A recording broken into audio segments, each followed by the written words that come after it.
Hello, everyone, and welcome to another episode of Heaven on Earth podcast. It's your boy, RDK Blue. Hello, I'm Yan. Yes, and on today's podcast, we're gonna be doing a word study. Alam natin na ang Bible is originally written in Hebrew, Greek, and a little bit of Aramaic. And sometimes kapag na-translate na siya into English, nawawala talaga yung bigat or yung tunay na ibig sabihin ng mga salita. At saka minsan, dahil sa maling pagkakabasa, naiiba na rin yung konteksto. Tsaka yung ibig sabihin, mga kahulugan nga ng mga salita. At saka meron din naman na mga salita sa Bible na tama naman yung translation pero hindi akma or hindi tugma dun sa context na talagang gustong iparating nung biblical author sa mga magbabasa. So these ancient words, they also have ancient meanings and malilito talaga tayo kung hindi natin malalaman or hindi natin pag-aaralan ano ba talaga yung ibig sabihin niya dun sa time niya at ano talaga yung ibig sabihin in context. So join us on this word study series and let's uncover the truth about the meaning of these ancient texts so we can better understand God's message. So we hope you enjoyed this podcast at kung nagustuhan ninyo, don't forget to like, share, and subscribe. And by the way, disclaimer lang, we are not claiming to be experts or we are not Bible scholars. We're just your fellow seekers of the kingdom of God. So we hope you enjoy.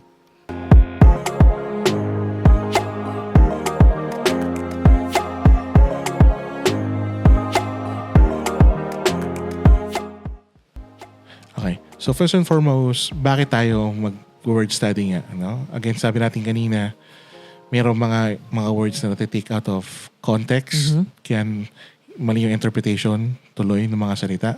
So one example is like, kagaya nung sinabi mo kanina about the gentleman. Yes, yung in-explain ko kanina. Kasi kaya importante na pinag-aaralan natin yung cultural context ng isang salita. Kasi meron siyang ibang ibig sabihin sa culture na yon, sa ibang kultura, at dun sa time period na yon, sa ibang panahon. Kasi nga, tulad ng salita na gentleman, ginagamit siya sa England long time ago, na ang ibig sabihin niya is isang lalaki na may mga properties, may mga pag-aari, may kaya, sabihin na lang natin, may kaya sa buhay, o nabibelong siya sa elite society. Mga elite. Yes. Right. So, sa panahon naman natin ngayon, pag sinabi mo na gentleman, iba na din ang ibig sabihin. Yes. Ang ibig sabihin ay isang lalaki na hindi brusko, tapos magalang, May respeto. maganda ang morals, may education, or mayroong, ano tawag doon? May GMRC, good manners and right conduct. Yeah. Okay. So, kung titignan mo, nung unang panahon, ganun yung definition ng gentleman. Tapos ngayon, sa panahon natin, iba na. So, pag ginamit mo, nung time na yun, hindi nila kinoconsider kung may GMRC ka ba o wala. Kung magalang ka ba o hindi. Basta may pera ka, basta may kabilang ka sa elite society, gentleman ka. You're a gentleman. You're a gentleman. Kahit na bastos ka, kahit na, alam mo yun, gumagawa ka ng masama or whatever, gentleman ang turing sa'yo. Bad gentleman nga lang. Pero gentleman pa rin. Gentleman pa rin. But today, Pero ngayon, pag sinabing kahit wala kang pera, pero maginoo ka, maginoo, gentleman. You're a gentleman. You're a gentleman. Okay. Alright. So, magkaiba yung konteksto. Yeah. Dahil lang sa panahon. Yeah. And talaga nangyayari nga rin yan, lalong-lalo na sa pagbabasa at saka pag-i-implement ng mga salita sa Bible. Yes. So, ang unang word na pag-aaralan natin today is sin. Sin. Or kasalanan. Yes. S-I-N. Okay? So, i-breakdown natin kung saan ang galing at saka kung ano yung translation ng word na sin from Hebrew at saka Greek. Okay. So, the Hebrew word for sin is kata. Kata. K-H-A-T-A. Yes. Kata. Yeah. And the Greek word for sin is Hamartia. Hamartia. Okay. And kapag dinefine natin yung word na sin or kasalanan, kagaya ng word na kasalanan, di ba? Yung root word ng kasalanan Yung root word niya is sala.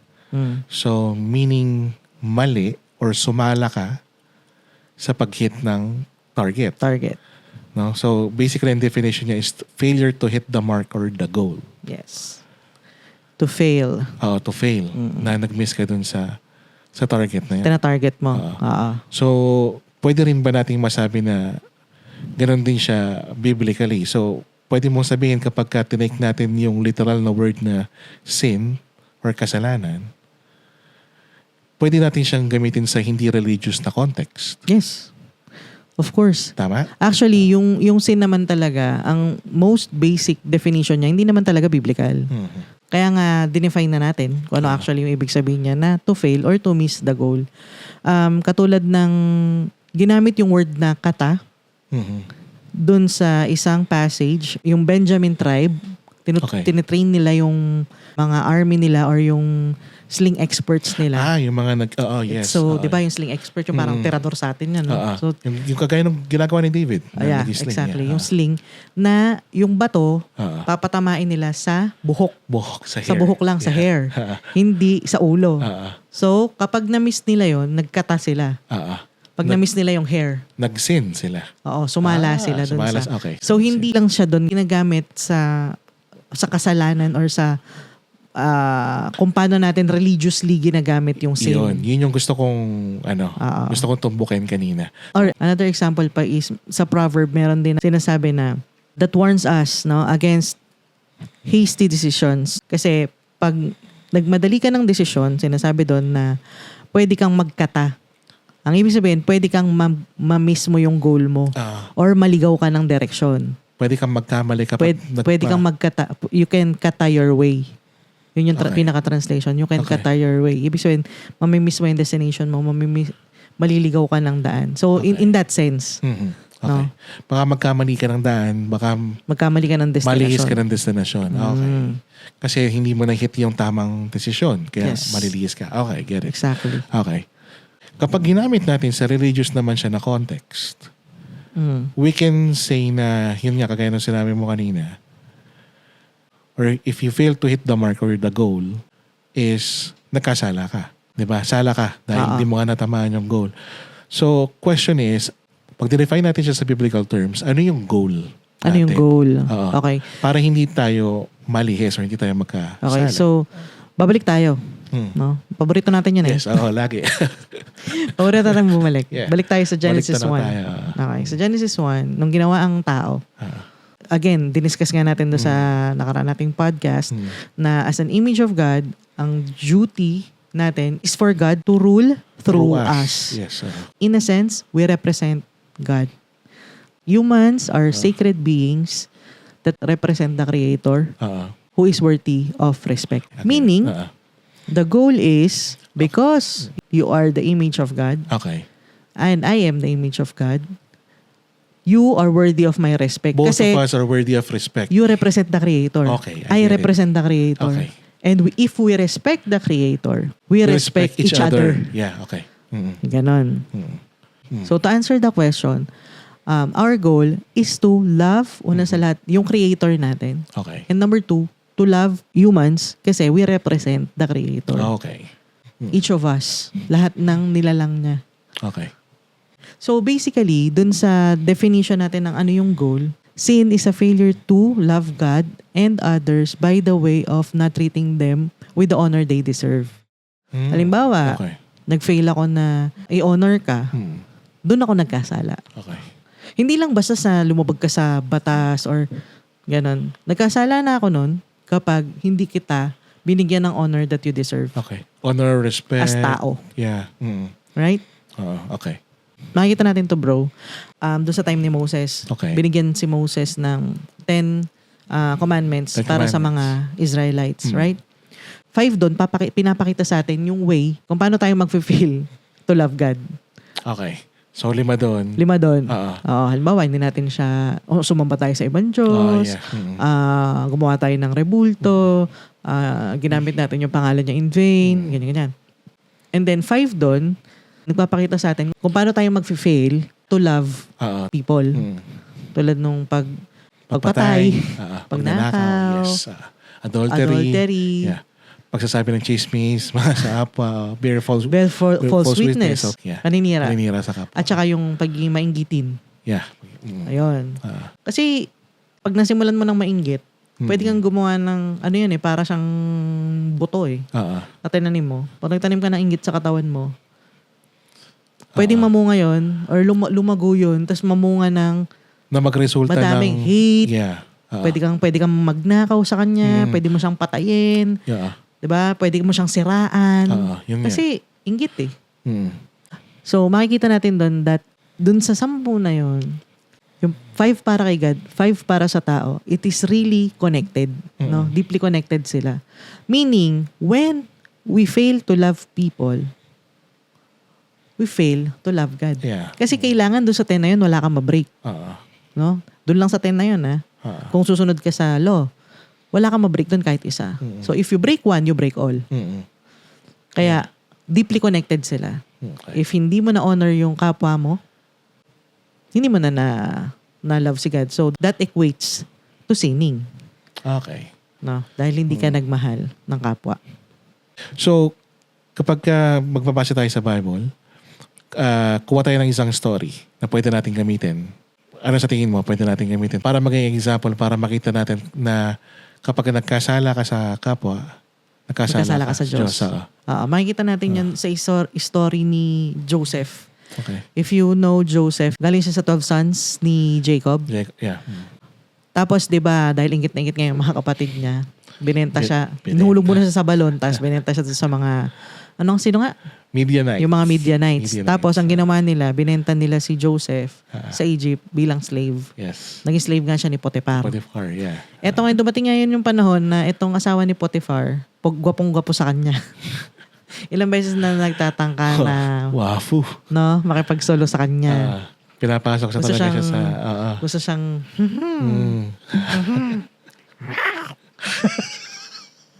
Yung asawa ni Potiphar yun. Oo, yung asawa. Pero hindi pinangalanan Hindi diba? pinangalanan. Yung asawa ni Potiphar, gwapong-gwapo sa kanya. So, di ba, naging head na nga siya naging julalay nga siya ni di ba, ni Potiphar. Naging isa siya sa head julalays. So, eto nga si asawa, gusto siyang... Ganun. Okay. Tapos, etong si Joseph ayaw. Siyempre, he walks with God all the time. God was with him. Lagi sinasabi doon sa... And he honors God. He honors God. Yes. Kaya sabi niya, how can I sin against God? So, ibig niyang sabihin, if I sin against kay Potiphar dun sa boss niya, he sin against God. Kino-consider niya na equal yun. Yeah.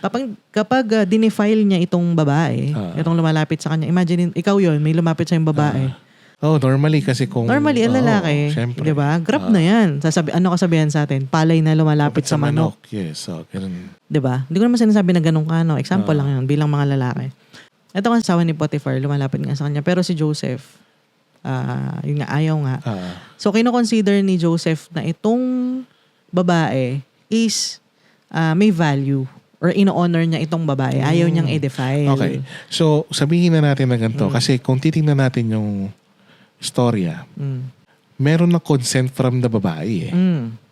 Di ba kung tutusin? Yes. Kasi yung babae na yung nag-o-offer. Yes. So, nandun na yung consent sa babae na gusto rin. Hindi yung tipong parang in-abuse nung lalaki yung power niya dun sa babae kasi pinilit niya yung sarili niya dun sa babae. Yes. Pero kung tutusin ito, may consent na from the babae. Pero kahit na ganun sabihin natin may consent na from the babae, in-honor niya yung babae kasi asawa siya ng Potiphar, number 1. And in-honor niya yung value ng babae. Kasi he honors God. And he knows kung paano ino-honor ni God itong mga creation niya. Yes. Okay. Ganun yung respect niya kay Potiphar. Kay Potiphar sa asawa niya. Sa asawa niya. At saka dun sa trust na binigay sa kanya pati. Right. Yes. Diba? Oo. So, we can basically say na sin is a failure to be truly human. Okay. Kasi meaning ng pagiging totoong tao is to be the image of God. Right? So talagang laging babalik tayo doon. Babalik talaga tayo doon. Oo.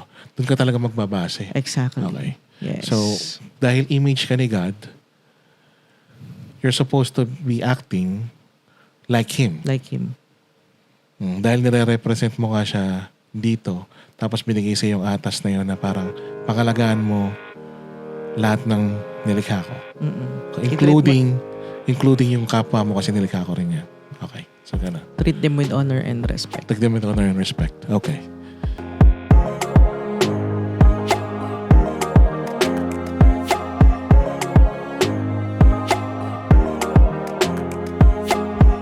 Okay, so dahil doon lagi tayo sa first, lagi natin tinatanong kung saan natin nakikita yung una. No? So, kailan or saan sa Bible una natin makikita yung salitang sin? Okay. So, nag-appear una yung salitang. Nag-appear yung salitang sin niya. Okay, yung salitang kata, una siyang makikita natin yun sa sa story ni Cain at ni Abel actually. Okay. Doon siya unang-unang lumabas. Mm. We may think na doon Yun nga eh. 'di ba? Kasi- Pero hindi ginamit yung word na kata Na sin doon. doon sa kay Adan at saka kay Eva. Ginamit siya dito kay Cain at kay Abel. Noong time na etong si Cain, hindi nalugod si God doon sa offering niya. Okay. Kasi ang sabi doon, ang inoffer ni Cain, some fruits from the soil. Basahin nga natin yun. So, basahin ko. Oh, sige, basahin mo. Sige. Para malinaw yung... So, Genesis 4:2. Now Abel kept flocks and Cain worked the soil. In the course of time, Cain brought some of the fruits of the soil as an offering to the Lord. And Abel also brought an offering, fat portions from some of the firstborn of his flock. The Lord looked with favor on Abel and his offering, but on Cain and his offering he did not look with favor. So Cain was very angry and his face was downcast. Okay, his face was downcast. So dun sa 6, sinabi ni Lord, Okay. Then the Lord said to Cain, "Why are you angry? Why is your face downcast? If you do what is right, will you not be accepted? But if you do not do what is right, sin is crouching at your door." Okay, so dito. It desires to have you, but you must rule over it. so sinabi dyan na kata is crouching at your door. Okay. It desires you. It wants you. So gusto Sige, ko niyang kunin, no? But you must rule over it. So sabi ni God, yung sin na yon, yung kata, Mhm.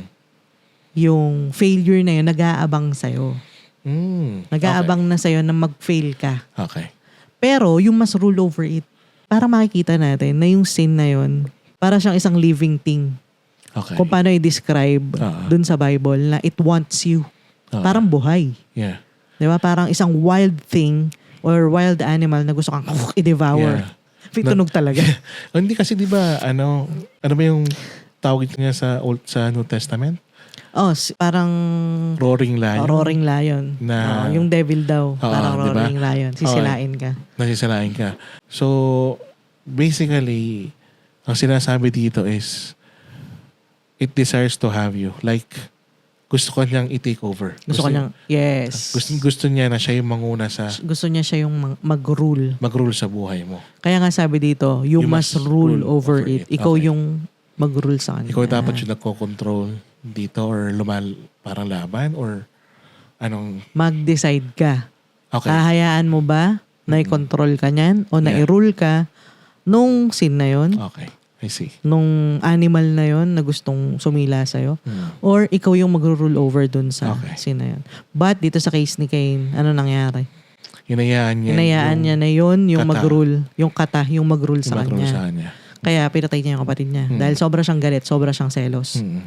So makikita natin doon, if we don't choose to do good, kasi sabi dito, if you don't do what is right, so may choosing na mangyayari. Okay. I-judge mo yung mga decisions na gagawin mo. Okay. Doon natin makikita na it's our inability to judge whether we are succeeding or failing. Or failing. Tignan mo yung ginawa ni Cain. Okay. Namili siya na gumawa ng masama. Napatayin yung kapatid niya. Kasi feeling niya, pag pinatay niya yung kapatid niya, ma-appease yung sarili niya, yung jealousy niya at yung anger niya. Feeling niya yun yung sagot. Akala niya doon siya nag-succeed pero actually fail siya doon sa ginawa niya na yun. Exactly. Okay. So dahil sa ginawa niya na yun, dahil nandun yung inggit niya, tapos napunta sa kapatid niya yung pabor ng Diyos kaysa sa kanya, para sa kanya, magsasucceed siya kung papatayin niya yung kapatid niya para sa kanya mapunta yung pabor ng Diyos. Exactly. At saka Ganun, para diba? ma-appease or mawala yung inggit niya. Kasi ganun yung sabi mo kanina eh. Para mawala yung nararamdaman niyang galit na yun or pot sa kapatid niya, pinatay Papatay niya. na lang. Oo. Pinatay niya. Oo. Oo, ganun. Kasi ganun yung ginawa niya eh. No? Oo. And bilang tao, you can relate Oo. sa kanya. Kasi sobrang galit niya. Minsan, we tend to do wrong things. No? Okay. Paghihigante sa mga tao, sa mga, alam mo yung pangyayari na Para sa'yo gumaan para gumaan yung loob mo. Oo. Right. Oh, yun yan. Diba? So, we can relate na, kaya ginawa yun ni Cain kasi para gumaan yung loob niya. Baka iniisip niya malipat yung favor sa kanya. Okay. So, kung tutusin, sin, also, it affects our judgment. So, kadalasan, ang nangyayari is, yung ginagawa natin is yung bad judgment. At minsan, kahit na bad na yung judgment natin, gina-justify natin siya na para sa atin tama. Oo. Kaya nasabi dito na parang succeeding and failing. Pero kung tutusin, fail siya. Fail siya. Pero dahil yun yung gusto ko, yun yung desire ko, para sa akin win yun. Yeah. Or parang, yun nga, gina-justify kung tama na parang, okay lang na patayin ko siya, ninakawan naman ako eh. Ganon, So diba? parang ganon. Kunwari kung magre-revenge ka, diba? Yeah, parang eye for an eye. Yan, parang yung ginawa ni Pharaoh. Nung panahon bago yung panahon ni Moses. Okay. 'Di ba dumating yung time na sila Joseph, ganyan-ganyan, naging governor na siya ng Egypt. Tapos dumating yung time na namatay na siya pero nanirahan na doon yung pamilya niya, sila Jacob, ganyan-ganyan. Okay. So, nandun na sila sa land of Goshen, dumami na sila ng dumami. Dumating yung time na nagkaroon ng Pharaoh na hindi nakilala itong si Joseph at yung mga mabuting ginawa niya. At yung Pharaoh na yon, natakot siya na dahil madami na yung mga lalaki ng mga Israelites, kumampi yung mga yon sa ibang bansa sa mga kalaban ng Egypt. Ngayon, ang ginawa ng Pharaoh, ginawa niyang mga slave yung Israelites. So, for him win yun. Kasi pinotektahan niya yung bansa niya. Tapos nagkaroon pa siya ng mga tauhan para mag-build ng mga buildings sa Egypt. Ganyan. So, para sa kanya win. Pero, at the expense of others. Kaya siya fail. Kasi kung magbabase nga ulit tayo, kung babalik tayo kanina, dun sa definition ng sin sa Bible. Yes. Sa hindi pagbigay ng honor and respect sa kapwa mo at hindi pagbigay ng honor and respect sa Diyos mo. Yeah, okay. So basically, kung tutusin, hindi ka naman talaga directly makakapagbigay ng honor and respect sa Diyos eh. Kung iisipin lang natin. You can really bring honor to God if you bring honor to others. Okay. So makikita natin na yung human condition ng pagiging failure o pagkakamali, hindi lang basta siya sa paggawa ng masama, hindi lang siya basta sa kung ano man. It runs really deep. No? Meron talaga siyang power, meron talaga siyang parang energy na i-consume ka para gumawa ka ng mga ganun. It's really rooted sa desire and selfish urges ng tao. Talagang nakaugat sa atin. Na nag-uugad talaga sa atin. Actually, makikita natin yan bilang human na corrupted na. Kasi we're corrupted humans na sa panahon natin ngayon. After nung fall of man, corrupted na yung human beings na pinipilit niyang ayusin ulit ng Diyos. Diba? So, makikita natin yan sa mga bata. Diba? Ako, nani ako dito. So, bata pa lang yan. Nandyan na yung pagdating ng 2, tawag Terrible 2. Dahil sa Terrible 2 na yun, nandun na yung lahat ng pagsuway nila, lahat ng pagsagot, ang kasalita na eh. Pag magtatanong ka, laging no. So, kailangan mo dumiskarte, paano mo sila mapapapayag. So, basically, nag-a-attitude na. Nag-a-attitude. Tapos, nandun na yung meron silang, dahil may gusto sila, hindi sila papayag sa gusto mo na ipagawa. That's their selfish desires. Meron silang sariling gusto. Yeah. Okay. Tapos, pag may kapatid sila na mas bata, kukunin nila kung ano yung meron yung kapatid nila. Nakikita ko yun eh. Kumbaga, first hand. Kasi gusto ko rin yun. Oo. At ito nga yung makikita mo kung talaga nga aralin mo yung human behavior. Kung ano yung nilalaro nung isa, nananahimik. Halimbawa yung bunso. No? Nananahimik. Naglalaro mag-isa. Kukunin nung isa. gusto ko yan, bibitawan niya yung nilalaro niya ngayon, tapos kukunin niya yun. Ganon siya ka-selfish, gusto niya kanya lahat. So, basically, makikita natin, as young as 2, 3 years old, nandun yung pagiging selfish na talaga ng tao at yung desire na akin lahat. Yung pagkamkam ng lahat ng bagay. Okay. So, pwede nating sabihin na selfish at saka selfish desires. Right? Yeah. Oo, selfish at saka selfish desires. Okay. Oo. Look, it's not bad to desire something na kasi na makakapagpabuti sa'yo, makakapagpagaan ng buhay mo. Yeah. Pero, at the expense of others, doon na nagsisimula maging kasalanan siya.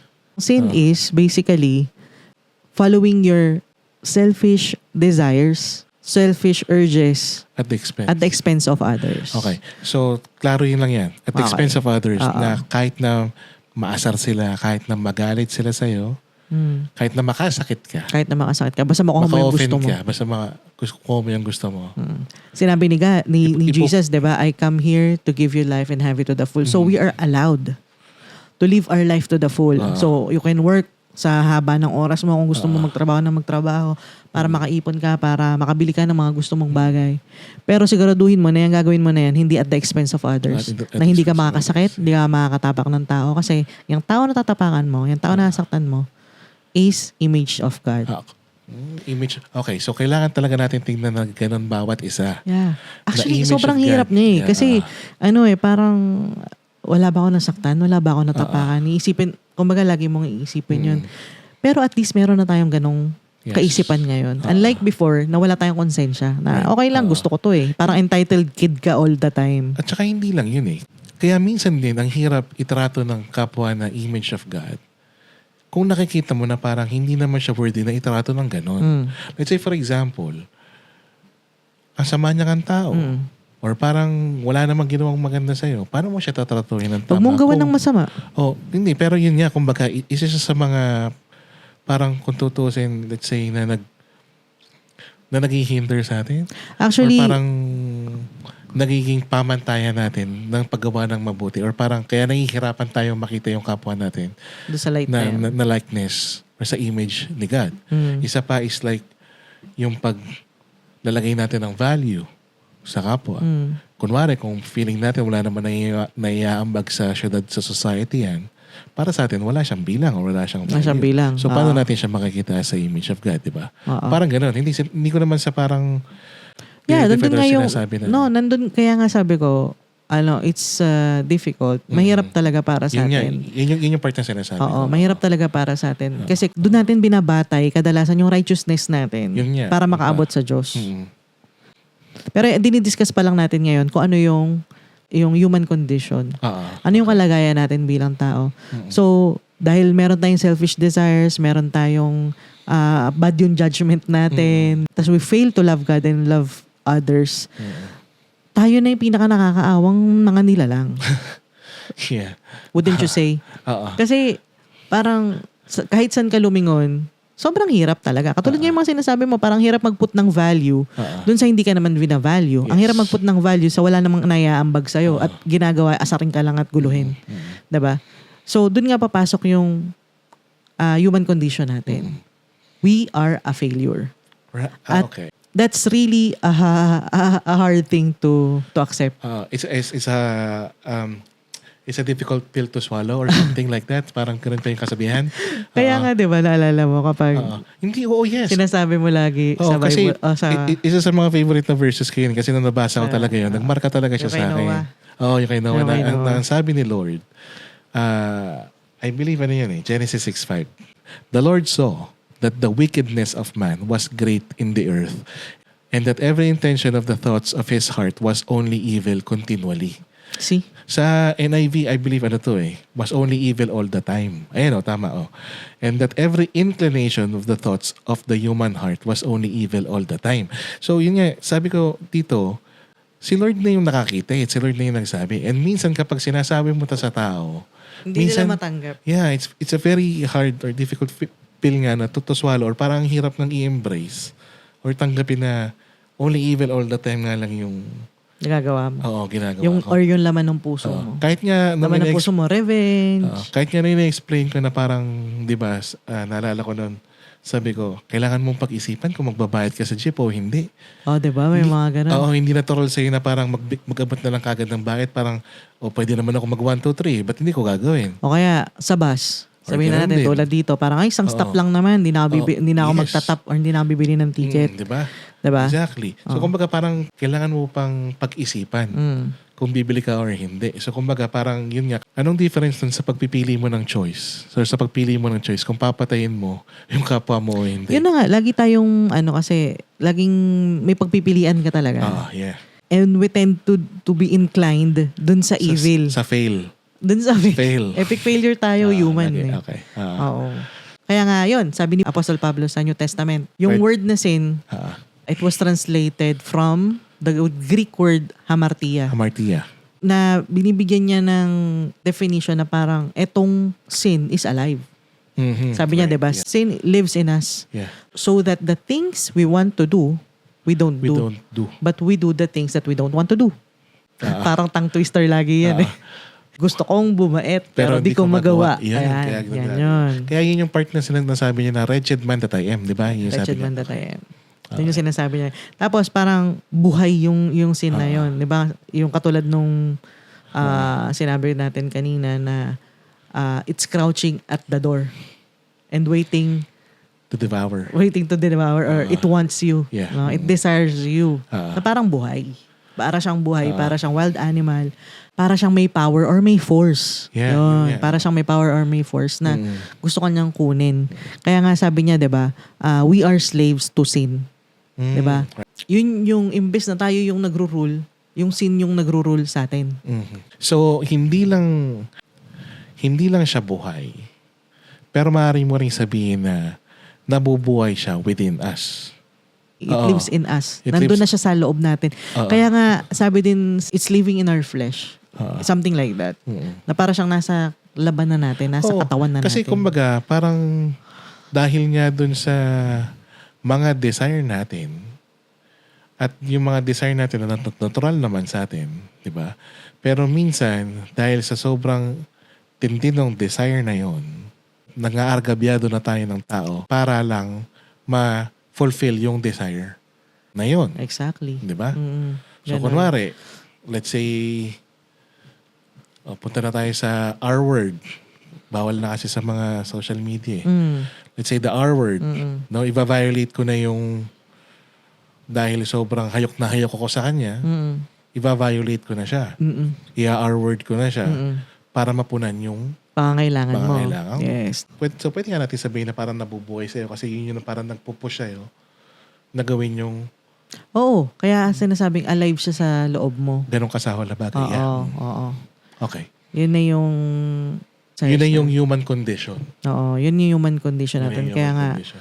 lagi kong pinapaalala at inaalala na sobrang wretched talaga yung pagiging failure natin. Sobrang epic fail tayo. Kaya to think na we can be perfect at kumbaga masunod natin yung mga kautusan. Inutil, ano? Ano talaga, parang we just kidding ourselves. Yes. Ang mas maganda natin sigurong isipin at ilagay sa kukote natin lagi is I am a failure. I fail. Nagkakamali ako, nagkakasala ako. Pero the good news is... Yun nga yung pupuntahan ko. Ang tanong, anong gagawin natin? Yun Paano na nga, na but tayo? the good news is... Yes, okay. Jesus. Yes. Diba? Amen. Na dinedepict siya sa Bible as God or the Creator being human. Truly human. Yes, naging truly human, nagkatawang tao. At hindi nag-fail sa pagmamahal niya sa Diyos at sa tao. Okay. So yung truly human, hindi naman ibig sabihin na hindi nagkasala. No? Truly human means talagang finalo niya yung image of God, right? So siya yung talagang naging truly human kasi ang finalo niya lang talaga is the image of God. Yes. Yeah. Na kung paano i-honor at He irespeto ang Diyos. He at ganun didn't sin because he didn't fail to love God and man. Yun. Because Yun yung ibig sin sabihin. sin is the failure. Ang definition natin ng sin, is the kanina. failure to love God and others. Hindi siya nag-fail doon. So he didn't sin. Yeah. Kaya sabi sa 2 Peter 22-24, he committed no sin Yet He carried our sins in His body on the cross so that we may die to our sins and live to do what is right. Mhm. Why? Kasi si Jesus, lahat ng ginawa niya, loving sa Ama at sa tao. Mhm.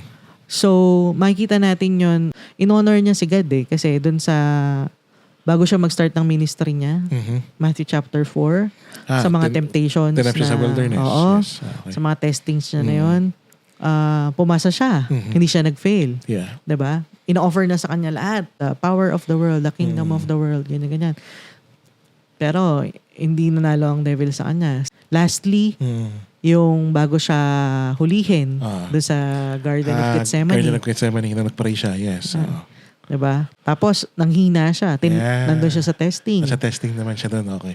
Sabi niya, take this cup away from me, but not my will, but yours be done. Yun yung katawan niyang Yung nagmamakaawa. katawan niya nagde-desire na tumakas sa Okay. sa sakit. So basically, yung innate na desire ng puso niya is to get away from that harm. Because Kasi ayaw why? niya masaktan. Our, Instinct? automatic na instinct ng tao, Survival. survival. Right. Okay. Automatic na instinct ng tao, survival. So gusto niya mag-survive. Gusto niya ayaw niyang mag-survive. mamatay. At saka ang sakit nun nung papasukin niya. Exactly. Pero, yun nga bilang tao, alam niya yung sakit. Yes. So, ano gagawin mo? Fight or flight? Flight kadalasan. Usually flight. 'Di ba? Pero siya, dahil sa yun yung pinapagawa sa kanya at kailangan mong Laban. gawin yun, laban. Wow. Laban. Wow. Kaya, hindi niya tinake yung selfish desire niya na tumakbo. Wala siyang pakiramdam sa survival instinct niya. Wala. Ang sinunod niya is yung love niya for others.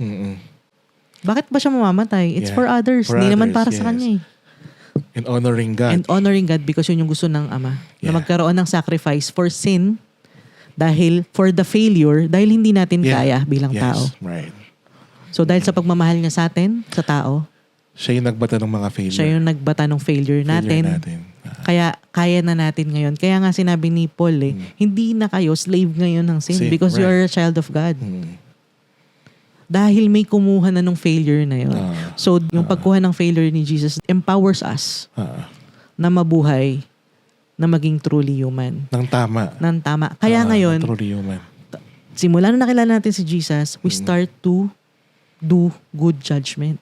Nagkaroon na tayo ngayon ng mas magandang choice dahil nakikita natin unti-unti yung example ni Jesus. Jesus, yeah. Habang nag-aaral tayo at kinikilala natin siya. Bilang modelo natin. Bilang modelo natin. As how to be a true human. Truly human. Or truly human who loved God and others. Amen. Wow. He lived for others and died for their sins. He was raised from the dead to offer them the gift of His life that covers for their failures. Okay. So, dahil sa pag-offer niya ng buhay niya na yon, yung mga kamalian natin, yung buhay niya yung pinalit niya or parang tinakip niya or pinagtakpan. Kung tutusin, no? Pwede natin i-translate sa gano'n? Yeah. Pinagtakpan lahat ng mga pagkakamali natin. Yes. Love Covers the multitude of sin. Multitude of sin. Okay.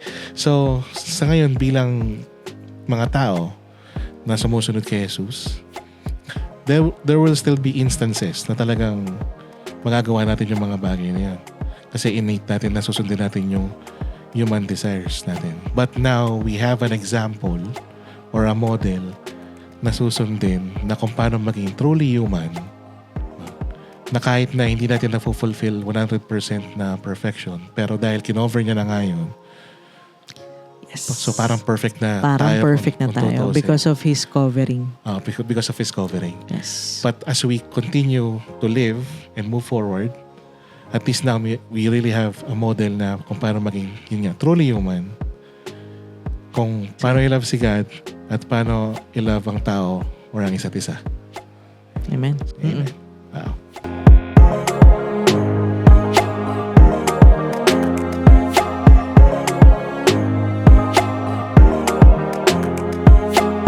Thank you for joining us on our first episode of our series, Word Study. We hope today's discussion has inspired and encouraged you to reflect on how God is unveiling His kingdom through His Son, Jesus. So we learned today that we are an epic failure as human race because we sin, we fall short, But thank God because Jesus covered those failures with His love. We also learned that through Jesus' examples, we can start living like how God intended us to, as His image.